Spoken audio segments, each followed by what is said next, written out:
What's up, guys? This is Keith with Cyber and You. We're going to go over how to create your first Linux EC2 instance in today's video.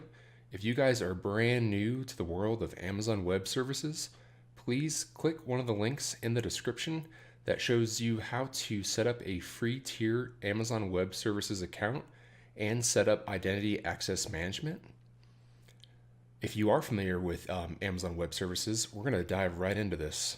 First thing you're going to do is make sure you're logged into your AWS Management Console. You're going to go to Services. You're going to go to EC2 under Compute. We're going to go ahead and click Launch Instance. For today's video, we're going to use this Red Hat Enterprise Linux 7.6 Amazon machine image, which is basically just the operating system that the instance is going to contain once we spin it up.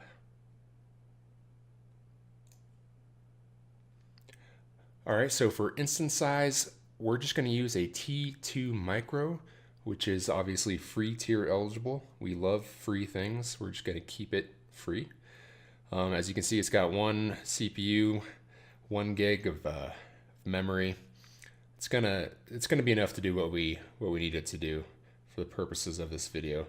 And we will go over in future tutorials the different instance sizes, family of instances, and what they mean in terms of performance and storage and whatnot. So stay tuned for that. All right, next, configure instance details. I'm not going to change a whole lot here. I like to be aware of the subnet that I place my instances in, because when it comes time to add what's called an elastic block store, you have to make sure that your elastic block store volume is in the same subnet as your instance, so that you can actually attach that volume. So we're going to go ahead and go with US West 2B. We're going to leave all this as it is. If you do have an IAM role set up, you can select that. Leave the shutdown behavior. Enable termination protection. Basically what this is, if you select that, you can't simply just right click, go to actions and click terminate the instance. You have to actually disable this and then go actions, terminate the instance. So it's a nice little layer of protection for those with some trigger fingers. We're going to go ahead and I think leave everything else the way it is. This is just a quick video on how to get this thing up and running. So let's go ahead and add storage. We're going to go ahead with the default storage that's available here, just the root partition on dev SDA1, 10 gig. Got the general purpose SSD. That is fine. Add tags. I always like to at least add a name value. So you can name this whatever is applicable to what you're trying to do, or whatever you want. Cyber test 1, keep it generic. All right, next, configure security group. Now this is relatively important. We already have a list of some random security groups that we created in the past, but we'll walk you guys through how to just create a new one. The only one we really are concerned with for right now, because we're just showing you guys how to SSH into this instance once we launch it, is SSH, TCP protocol, port range 22, and you can open this up if you want to, if you're not really security minded, but you can just select my IP if you're SSHing from your local box, and we're going to show you how to SSH via Putty from a Windows box and just SSHing from another Linux host. So don't worry about that. You can add a description here, SSH admin or whatever. We'll go ahead and leave that.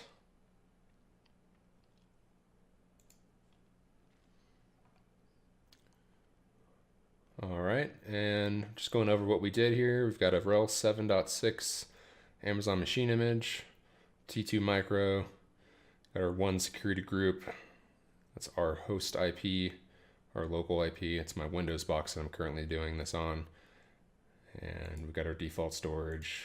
We've got our name key with a value of cybertest1. That is the name of our instance. We're going to go ahead and hit launch.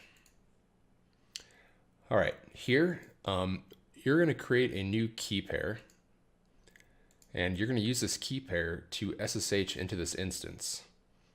So again, you can name this whatever you want, but maybe try to keep it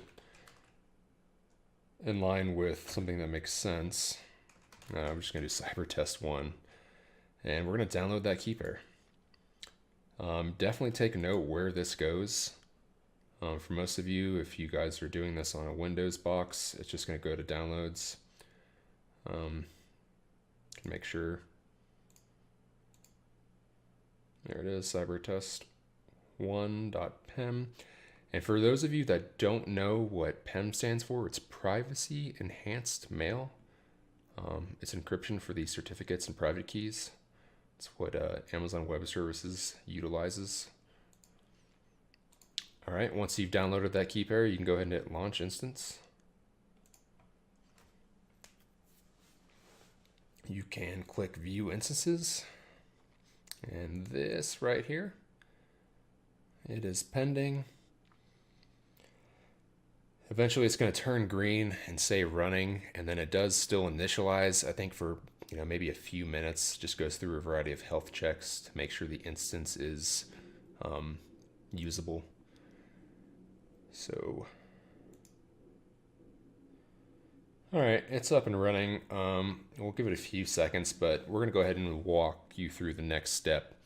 Now, if you are SSHing from a Windows operating system, you're going to go to https://putty.org.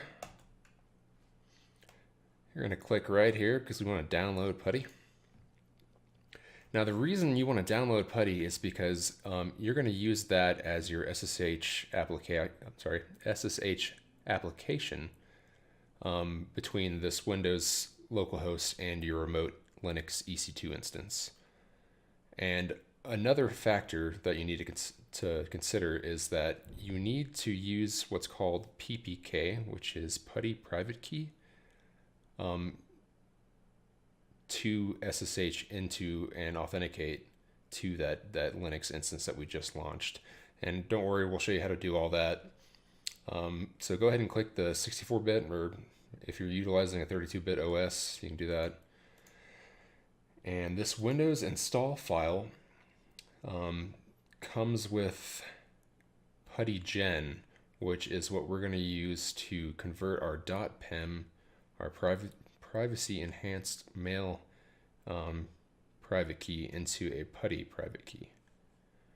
So we already have it installed, but once you install it, go ahead and open up PuttyGen.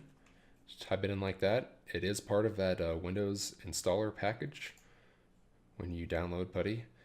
Now right here, load an existing private key. Go ahead and hit load. This is one thing that tripped me up when I first learned how to SSH from a Windows box. Make sure you go ahead and change that filter to all files so that you can locate your .pem. And this is what we want to use right here. Go ahead and hit open. All right, we successfully imported it. Now we're going to leave the default RSA for type of key, and then we're going to save that private key. Yeah, we don't want to passphrase, that's fine. And name this whatever you want.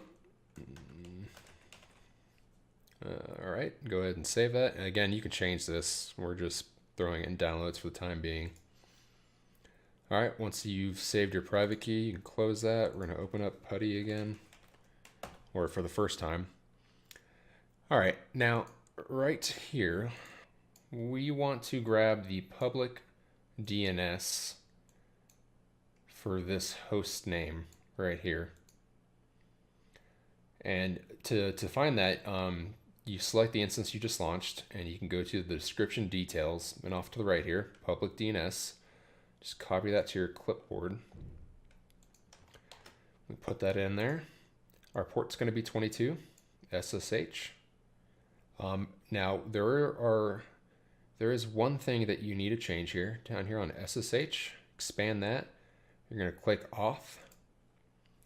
Right here, private key file for authentication. You're going to browse to where you just saved your brand new Putty private key, that .ppk. So we're going to go ahead and select that, open. All right, we're going to go back to, oops, no, we're going back to session. And we're going to go ahead and hit open. Now you can save this if you want and give it a name for future reference. So there it is. We're going to go ahead and hit open. There you go, Putty security alert. It is prompting you, telling you the server's host key is not cached in the registry. You want to make sure that you trust this host. Go and hit yes. You can go ahead and type in EC2 user or root. Those are the default usernames that were available with this RHEL 7.6 distribution because we have not created any new users. So we just utilized EC2-user. All right, guys, that is it. That is how you SSH from the Windows operating system to a newly created Linux EC2 instance. If you like this video, please like the video and also subscribe to the CyberNU channel. We have plenty of videos on the horizon. Also, be on the lookout. We will be putting up a video on how to SSH from one Linux host to another, specifically another Linux EC2 instance. So stay tuned for that.